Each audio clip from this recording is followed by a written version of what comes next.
Hello my dear students, welcome back to Cymatics YouTube channel. तो पिले आमे सप्तम श्रेणी नुआ विज्ञान बहीर द्वितीय अध्याय पढ़ुले।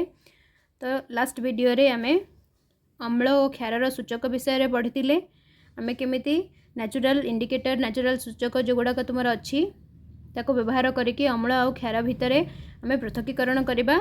आज आमे निरपेक्ष पदार्थ विषय पढ़ा। अम्ल और क्षार को जदि आमे मिसाईदेबा ताहले आमको कौन मिलबो। देख पे गोटे परीक्षा नली रे गोटे बुंदा लेंबू रस नियो और से प्राय 20 बुंदा पानी मिसाओ। तो गोटे परीक्षा नली रे आमे गोटे बुंदा लेंबू रस नबा और तादरे किछि पानी मिसाई देबा। एहार रंग को निरीक्षण कर। गोटे बुंदा नील लिटमस द्रवण एथिरे मिसाओ। तो आमे जानिछन्ते पेले आमे जेतेबेले लेंबू रसर नेचर होउची अम्लीय एवं आमे जेतेबेले अम्ल रे नील लिटमस पेपर मिसांती अम्ल रे तो नील लिटमस अम्ल रे मिसी लाल रंग रे परिणत हुए। गोटे बुंदा नील लिटमस द्रवण एथिरे मिसाओ।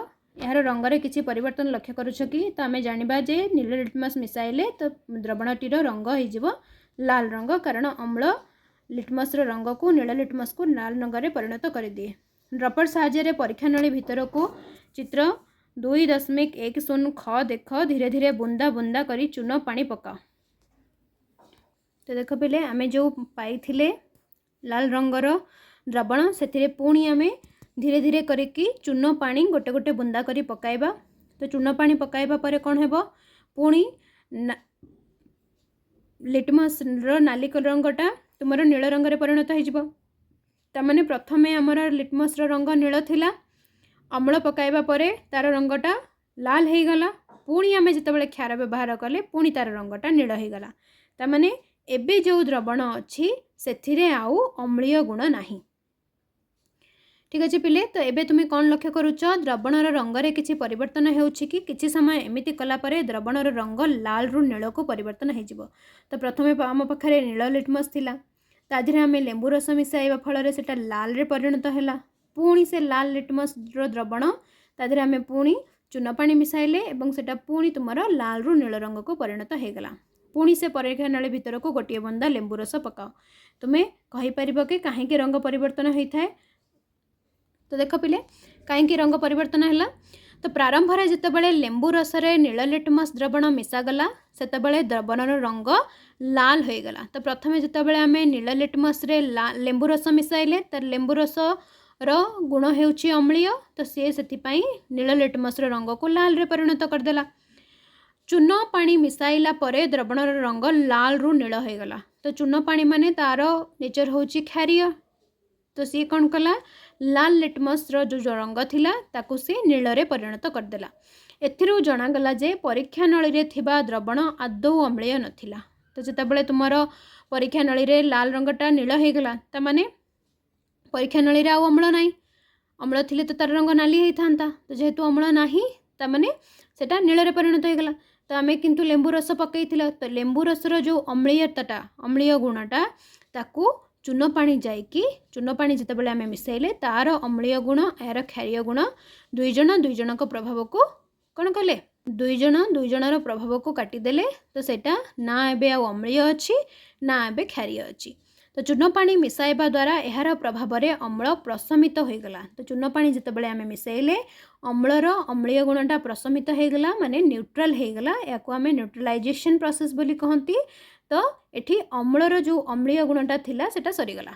जदि अम्लीय द्रवण को क्षारकीय द्रवण सह यथेष्ट परिमाण रे मिसा जाए तेबे मिश्रित द्रवणर प्रकृति अम्लीय नुहे कि क्षारकीय नुहे। जदि आमे गोटे अम्लीय द्रवण आ गोटे क्षारकीय द्रवण को यथेष्ट परिमाण रे मिसाइबा ताले से जो द्रवणटी आमे नुआ मिश्रणटी तैयारी करबा सेथिरे ना अम्लर किछि गुण थिबो ना क्षारर किछि गुण थिबो।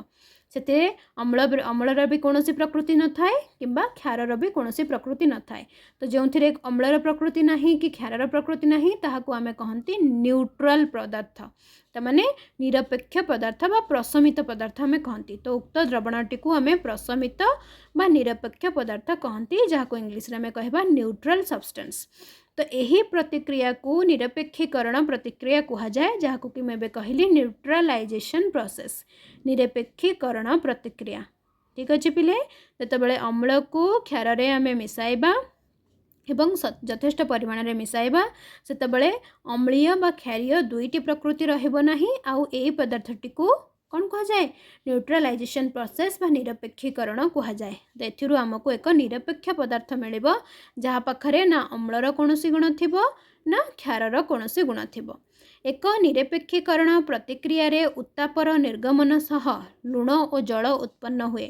ତ ଯେତେବେଳେ ଆମେ ଅମ୍ଳକୁ କ୍ଷାରକ ସହିତ ମିଶାଇବା ତ ଅମ୍ଳକୁ କ୍ଷାରକ ସହିତ ମିଶାଇଲେ ଗୋଟେ ପ୍ରକାରର ଲୁଣ ଆମକୁ ମିଳିବ ଆଉ ଜଳ ସହିତ କିଛି ତାପ ନିର୍ଗତ ହେବ। ତ ଅମ୍ଳ ଆଉ କ୍ଷାରକକୁ ମିଶାଇଲେ ଆମକୁ କ'ଣ କ'ଣ ମିଳିବ ପିଲେ? ଲୁଣ ମିଳିବ, ଜଳ ମିଳିବ ଆଉ ତାପ ସେଥିରୁ ନିର୍ଗତ ହେବ। ସୋ ଦୈନନ୍ଦିନ ଜୀବନରେ ଅନେକ ଉଦାହରଣ ଅଛି ଯାହାକୁ ତୁମେ ନିରପେକ୍ଷୀକରଣ ପ୍ରକ୍ରିୟାରେ ପ୍ରୟୋଗ କରି ଦେଖିପାରିବ। ଆସ ଖୋଜିବା। ତ ଦେଖ ପିଲେ, ଦୈନନ୍ଦିନ ଜୀବନରେ ନିରପେକ୍ଷୀକରଣ ପ୍ରକ୍ରିୟାକୁ ଆମେ କିପରି ଭାବରେ ବ୍ୟବହାର କରନ୍ତି। ପରିସ୍ଥିତି 1 ଦେଇଛି। ପ୍ରଥମ ପରିସ୍ଥିତିରେ କ'ଣ ହେଉଛି? କୀର୍ତ୍ତି ବଗିଚାରେ ବସିଥିଲା। ଗଛ ଗଣ୍ଡି ଉପରେ ବସି ଏକ ପ୍ରଜାପତିକୁ ହାତରେ ଧରି ପର୍ଯ୍ୟବେକ୍ଷଣ କରୁଥିଲା। ତତ୍କ୍ଷଣାତ୍ ଏକ ନାଲି ପିମ୍ପୁଡ଼ି ତାକୁ କାମୁଡ଼ି ଦେଲା। ତ କୀର୍ତ୍ତି ହାତ ରଖିଥିଲା ଆଉ ତାକୁ ଗୋଟେ ନାଲି ପିମ୍ପୁଡ଼ି କାମୁଡ଼ି ଦେଲା। ତ ପିମ୍ପୁଡ଼ି କାମୁଡ଼ି ଦେଲେ ପିଲେ ଆମକୁ ସେଠି କୁଣ୍ଡେଇ ହୁଏ। ବେଳେବେଳେ ଯଦି ଭୟଙ୍କର ଥିବ ଟିକେ ଜଙ୍ଗଲୀ ପିମ୍ପୁଡ଼ି ତାହେଲେ କାମୁଡ଼ି ଦେଲେ ଆମର ସେ ଜାଗାଟା ନାଲି ପଡ଼ିଯାଏ, ଚେକା ଚେକା ହେଇ ଫୁଲିଯାଏ। କାହିଁକି ଏମିତି ହୁଏ? କାରଣ ପିମ୍ପୁଡ଼ି କାମୁଡ଼ାରେ ପିମ୍ପୁଡ଼ି ଯେତେବେଳେ ଆମକୁ କାମୁଡ଼ି ଥାଏ ସେ କାମୁଡ଼ାରେ ସିଏ ଆମ ଦେହରେ ଗୋଟେ ଏସିଡ଼୍ ଛାଡ଼ି ଦେଇଥାଏ। ତାର ଶୁଣ୍ଡରୁ ଗୋଟେ ଏସିଡ଼୍ ନିର୍ଗତ ହେଇଥାଏ। ତ ସେହି ଏସିଡ଼୍ର ନାଁ ହେଉଛି ଫର୍ମିକ୍ ଏସିଡ଼୍ ବା ଫର୍ମିକ୍ ଅମ୍ଳ। ତ ସେହି ଏସିଡ଼୍ର ପ୍ରଭାବ ଯୋଗୁଁ ଆମକୁ ସେଠି କୁଣ୍ଡେଇ ହୁଏ, ନାଲି ପଡ଼ିଯାଏ। ତ ତାର ଚର୍ମ ନାଲି ପଡ଼ିଗଲା ଓ ଯନ୍ତ୍ରଣା ହେଲା। କୀର୍ତ୍ତିର ଭାଇ ପିମ୍ପୁଡ଼ି କାମୁଡ଼ିଥିବା ଜାଗାରେ ବେକିଂ ସୋଡ଼ା ବୋଳିଦେଲା। ଏହାପରେ ସେ ଯନ୍ତ୍ରଣା ମୁକ୍ତ ହେଲା। ତ ବେକିଂ ସୋଡ଼ା ବୋଳିଲା ପରେ କାହିଁକି ଯନ୍ତ୍ରଣା ମୁକ୍ତ ହେଇଗଲା? କାରଣ ପିମ୍ପୁଡ଼ି କାମୁଡ଼ିକି ସେଠାରେ ଗୋଟେ ଏସିଡ଼୍ ଛାଡ଼ି ଦେଇଥିଲା। ଆଉ ସେ ଏସିଡ଼୍ ଯେତେବେଳେ ଆମେ ବେକିଂ ସୋଡ଼ାକୁ ଆମେ ସେଠି ମାଲିସ କଲେ ତ ବେକିଂ ସୋଡ଼ାର ଗୁଣ ହେଉଛି, ତାର ପ୍ରକୃତି ହେଉଛି କ୍ଷାରକୀୟ। ତ କ୍ଷାରକୀୟ ଦ୍ରବ୍ୟ ଅମ୍ଳୀୟ ଦ୍ରବ୍ୟ ମିଶିକି ଦୁଇ ଜଣର ପ୍ରଭାବକୁ କ୍ୟାନସଲ୍ କରିଦେଲେ। ତ ସେଥିପାଇଁ ତାକୁ ଯେଉଁ ଯନ୍ତ୍ରଣା ହେଉଥିଲା ସେଟା କମ୍ ହେଇଗଲା, ଏସିଡ଼୍ର ପ୍ରଭାବଟା କମ୍ ହେଇଗଲା। ତ ତୁମେ ଏହାର କାରଣ ବିଷୟରେ କିଛି ଚିନ୍ତା କରୁଛ? ଯେତେବେଳେ ପିମ୍ପୁଡ଼ି କାମୁଡ଼େ ସେତେବେଳେ ସେ ଜାଗାରେ ଅମ୍ଳୀୟ ପଦାର୍ଥ ବା ସେ କେଉଁ ଅମ୍ଳ ନିର୍ଗତ ହୁଏ? ଫର୍ମିକ୍ ଅମ୍ଳ ଚର୍ମ ଭିତରକୁ ଛାଡ଼ିଦିଏ। ତ ପିମ୍ପୁଡ଼ି କାମୁଡ଼ାରେ ପିଲେ କେଉଁ ଅମ୍ଳ ଥାଏ? କେଉଁ ଅମ୍ଳ ନିର୍ଗତ ହୁଏ? ଫର୍ମିକ୍ ଅମ୍ଳ ଚର୍ମ ଭିତରକୁ ଯାଏ। ବେକିଂ ସୋଡ଼ା କ୍ଷାରକ ହୋଇଥିବାରୁ ଏହାକୁ ଘଷିବା ଫଳରେ ଅମ୍ଳର ପ୍ରଭାବକୁ ନିରପେକ୍ଷୀକରଣ ଦ୍ୱାରା ପ୍ରଶମିତ କରାଯାଇପାରିଲା। ତ ଯେତେବେଳେ ଆମର ଚର୍ମରେ ଅମ୍ଳୀୟ ଥିଲା, ଅମ୍ଳ ପଦାର୍ଥ ଥିଲା, ଫର୍ମିକ୍ ଅମ୍ଳ ଥିଲା, ଆଉ ଯେତେବେଳେ ଆମେ ତା ଦେହରେ ବେକିଂ ସୋଡ଼ା ଘଷିଲେ ତ କ୍ଷାର ଯାଇକି କ'ଣ କଲା? ଅମ୍ଳର ଅମ୍ଳୀୟ ପ୍ରଭାବକୁ ପ୍ରଶମିତ କରାଇଦେଲା, ନ୍ୟୁଟ୍ରାଲାଇଜ୍ କରିଦେଲା। ତୁମେ ଜାଣିଛ କି ତୁମ ଅଞ୍ଚଳରେ ପିମ୍ପୁଡ଼ି କାମୁଡ଼ିଲେ ପ୍ରତିକାର ପାଇଁ କ'ଣ କରନ୍ତି? ପୁଣି ପିଲେ ଆଉ ଗୋଟେ ପରିସ୍ଥିତି ଦେଇଛି। ଦ୍ୱିତୀୟ ପରିସ୍ଥିତି, କୃଷକମାନଙ୍କ ପୋର୍ଟାଲ କୃଷି ସହଯୋଗ ଓ କୃଷକ କଲ୍ୟାଣ ବିଭାଗର ଅନଲାଇନ୍ ପ୍ଲାଟଫର୍ମରେ ଜଣେ କୃଷକଙ୍କର ଜିଜ୍ଞାସା ଥିଲା, ମୋ ଗଛଗୁଡ଼ିକ ଆଜିକାଲି ଭଲରେ ବଢ଼ିପାରୁନାହାନ୍ତି। ତ ଜଣେ କୃଷକ ଥିଲେ, ତାଙ୍କର ଜମିରେ ତାଙ୍କ ଗଛ ଗୁଡ଼ାକ ଭଲରେ ବଢ଼ୁନାହାନ୍ତି। ତ ସିଏ ଗୋଟେ ଅନଲାଇନ୍ ପୋର୍ଟାଲରେ ତାଙ୍କର ଜିଜ୍ଞାସା ଥିଲା କି କାହିଁକି ମୋ ଗଛମାନେ ବଢ଼ୁନାହାନ୍ତି ସେ ଜାଣିବେ। ଅନେକ ଆଲୋଚନା ପରେ ଜଣାପଡ଼ିଲା ଯେ ଗଛ ଭଲ ବଢ଼ିବା ପାଇଁ ମୃତ୍ତିକାରେ ଅଧିକ ପରିମାଣରେ ରାସାୟନିକ ସାର ବ୍ୟବହାର କରିବା ହେଉଛି ଏହାର କାରଣ। ତ ସିଏ ଯେତେବେଳେ ଆଲୋଚନା କଲେ ଜାଣିଲେ ସିଏ ତାଙ୍କ ଜମିରେ ଯେଉଁ ଅଧିକ ପରିମାଣରେ ରାସାୟନିକ ସାର ସବୁ ବ୍ୟବହାର କରିଦେଇଛନ୍ତି, ସାରର ପରିମାଣ ଅଧିକ ହୋଇଥିବା ଯୋଗୁଁ ସେଠାରେ ତାଙ୍କର ଗଛ ଗୁଡ଼ାକ ଭଲ ବଢ଼ିପାରୁନାହିଁ।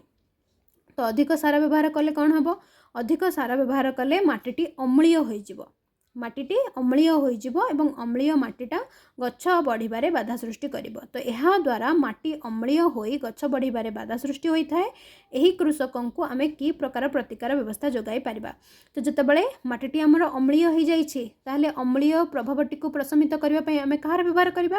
କ୍ଷାରକକୁ ବ୍ୟବହାର କରିବା।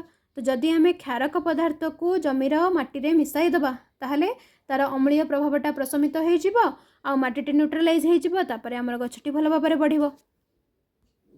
ତ ଯେଉଁ ମୃତ୍ତିକା ଅଧିକ ଅମ୍ଳୀୟ ସେ ମୃତ୍ତିକାରେ ଗଛ ଭଲ ବଢ଼ିପାରେ ନାହିଁ। ଏହି ପ୍ରକାର ମୃତ୍ତିକାରେ ଚୂନ ମିଶାଇ ପ୍ରତିକାର କରାଯାଇପାରିବ। ତ ଅମ୍ଳୀୟ ପଦାର୍ଥର ପ୍ରଭାବକୁ ଆମେ ପ୍ରଶମିତ କରିବା ପାଇଁ ଚୂନ ବ୍ୟବହାର କରିବା, କାରଣ ଚୂନର ନେଚର ହେଉଛି କ୍ଷାରକୀୟ ବା ଚୂନର ଗୁଣ ହେଉଛି କ୍ଷାରକ। ଯଦି ମୃତ୍ତିକା କ୍ଷାରୀୟ ହୋଇଥାଏ ତେବେ ତାର ପ୍ରତିକାର ପାଇଁ ଜୈବିକ ଖତ ଓ ଗଛର ପତ୍ରରୁ ପ୍ରସ୍ତୁତ कंपोस्ट को से माटी मिसाइबा। तो जदि तुम मृत्तिकाटा अम्लीय न होइकी बेसी क्षारीय हो जाइए ताहले भी गछ भल बढ़िबनी। तेबे तार प्रतिकार पई हमें कौन करबा सेठी हमें जैविक खत व्यवहार करबा। तुमर जो ऑर्गेनिक सार अच्छी ऑर्गेनिक खत अच्छी ताकू आम व्यवहार करवा। गछर पत्रु प्रस्तुत कंपोस्ट को व्यवहार करवा। तो ये सब जैविक पदार्थ मृत्तिका को अम्लीय पदार्थ जोगाई यार क्षारीय गुण को ह्रास कर निरपेक्ष करें। तो जैविक खत कंपोस्ट खत ये सब कौन करे ये सब माटी को अम्लीय पदार्थ जोगाई थाए एवं अम्लीय पदार्थ जोगाई माटी जो क्षारकीय गुण थिला क्षारीय गुण थिला ताको ह्रास करके माटी को न्यूट्रलाइज करे। बेले बेले मृत्तिका निरपेक्ष अवस्था थाए तथापि पोषक द्रव्य अभाव से मृत्तिकार बढ़ुवा गछगुड़िक रुग्ण हो जाए। तो बेले बेले माटीटा आमर अम्लीय होनी कि क्षारीय होनी निरपेक्ष अवस्था अच्छी तथापि गछ भल बढ़ुनी तामाने से माटी रे तुमर कौन अच्छी पोषक द्रव्यर अभाव अच्छी। तुमर माटी रे जो तुमर न्यूट्रिएंट मिनरल्स थाए गछ तुमर पानी आ सबुतिक मिनरल्स खनिज द्रव्य से तार पोषक द्रव्य गुड़िक माटी नहीं थाए तार चेर साहाय्य। जदि से किसी पोषक द्रव्य नाही ताले गछर न्यूट्रिशन भल भाव में हो पारुनी से गछटी भल भाव में बढ़ी पारुनी। तापर तृतीय परिस्थिति देइछि पिले अश्विनीर सांग मानसर घर एक शिल्पांचल निकटरे। मानस तार सांग को कहला घर पाखरे थिबा एक ह्रदरे माछ संख्या दिन को दिन ह्रास पाइबार लागिछि। तो मानस घर पाखरे गोटे ह्रद थिला तार अंचलटा शिल्पांचल तो ह्रदरे दिन को दिन माछ संख्या कम होती कहीं कम हो पिले आम टे भाविक देखा। जदि शिल्पांचल निकटरे तार घर तो शिल्पांचल शिल्प मानक जो सब जल निर्गत हुए जो तमकर अपरिष्कार वेस्टेज पानी जो सब निर्गत हुए से सब आसिकी ह्रद नदी पोखरी ये सब मिसी थाए। तो सेमानकर जो यूजुअली तुम शिल्पांचल मानकर जो जल निर्गत हुए से कल कारखाना से सब अम्लीय गुण थाए तार सेटा अम्लीय नेचर होता। तो यार कारण विषय तुम्हें मैंने कौन चिंता करुछ शिल्पांचल कल कारखाना निर्गत आवर्जना सब ह्रदर मिसुथिबारु हुए तो एपरी घटुची। जदि कल कारखाना निर्गत आवर्जना अम्लीय तेबे कौन कले माछ माने निरापदे बढ़ी पारिबे। तो से सब अम्लीय होइथिले ता देहरे क्षार मिसाइबा चून मिसाइबा आवर्जना गुड़िक ह्रद को छाड़ा पूर्व से गुड़िक क्षारीय पदार्थ द्वारा निरपेक्षीकरण करी छाड़ा उचित। तो जदि अम्लीय आवर्जना से निर्गत होउछि तेबे सेथिरे हमें क्षारीय पदार्थ मिसाइले तार अम्लीय गुणटा निरपेक्षीकरण होइकी प्रशमित होइजिबो एवं आमर ह्रदर जल आउ अम्लीय हेब नाही कि माछ मानकर बढ़िबारे कोनोसी असुविधा हेब नाही। तो पिले देछि आस पुनरावृत्ति करबा। महेश और ज्योति धरिथिबा धड़ा कागज उपरे किछि तरल पदार्थ सिंचन करबा फल तार उपरे लेखा होइगला विस्मयकर विज्ञान जगत को स्वागत। तो प्रथम यहाँ देखी विषय आरंभ जितेबाला से जाइथिले बुलिबाकू गवेषणागार को सेठी तांको गोटे पेपर दिया हितला जोथे किछि लेखा ही नथिला। तापरे गोटे जितेबाला आमे गोटे पदार्थ तरल पदार्थ तापरे छिंची देले तादरे लेखा गला विस्मयकर विज्ञान जगत को स्वागत। ताले धड़ा कागज उपरे सिंचन पाई हलदी द्रव्यण एवं लेखिबा पाई साबुन द्रवण व्यवहार करा जिबा यार संभावित कारण बोली तुमे चिंता करूछ कि। तो जदि आमे साबुन पानी रे लिखिदेबा सेटा सुखी गले धड़ा पेपर पर आ किछि देखा जिवनी। तापर जितेबाला आमे हलदी पानी ता उपरे पकेइबा तो हलदी क्षार सहित रिएक्ट करिकी तार रंग केमती हो जाए नाली रंग परिणत हो जाए। तो हलदी पानी जितेबाला क्षार सहित लागिबो साबुन पानी सहित लागिबो ताले तार रंगटा कोन हो जिवो पिले लाल रंग हो जिवो एवं लेखा थिबा अक्षर गुडी को हमको देखा जिवो भल भाबरे। पिले एठी हमको गोटे संक्षेप विवरणी देइछि कोन कोन आमे पढिले। आम चारिपाखे थिबा पदार्थ गुड़िक अम्लीय क्षारीय निरपेक्ष पदार्थ भाव में श्रेणीभुक्त कर तो आम चारिपाखे जो पदार्थ गुड़िक अच्छी आम तीन भाग विभक्त कर गोटे अम्लीय गोटे क्षारीय आ गोटे निरपेक्ष। लाइकेन लाल गोलाप लाल मंदार गोलापी कोबी और हलदी इत्यादि रस पदार्थर प्रकृति जानापी व्यवहार कराइपे एवं आम से कौन कहूँ आम से कहूँ प्राकृतिक सूचक बा नेचुरल इंडिकेटर बोली आम कहते। ठीक अच्छे पिले अम्लीय और क्षारीय पदार्थर रंग सूचाउथिबा पदार्थ गुड़िक अम्ल क्षार सूचक बोली कह जाए।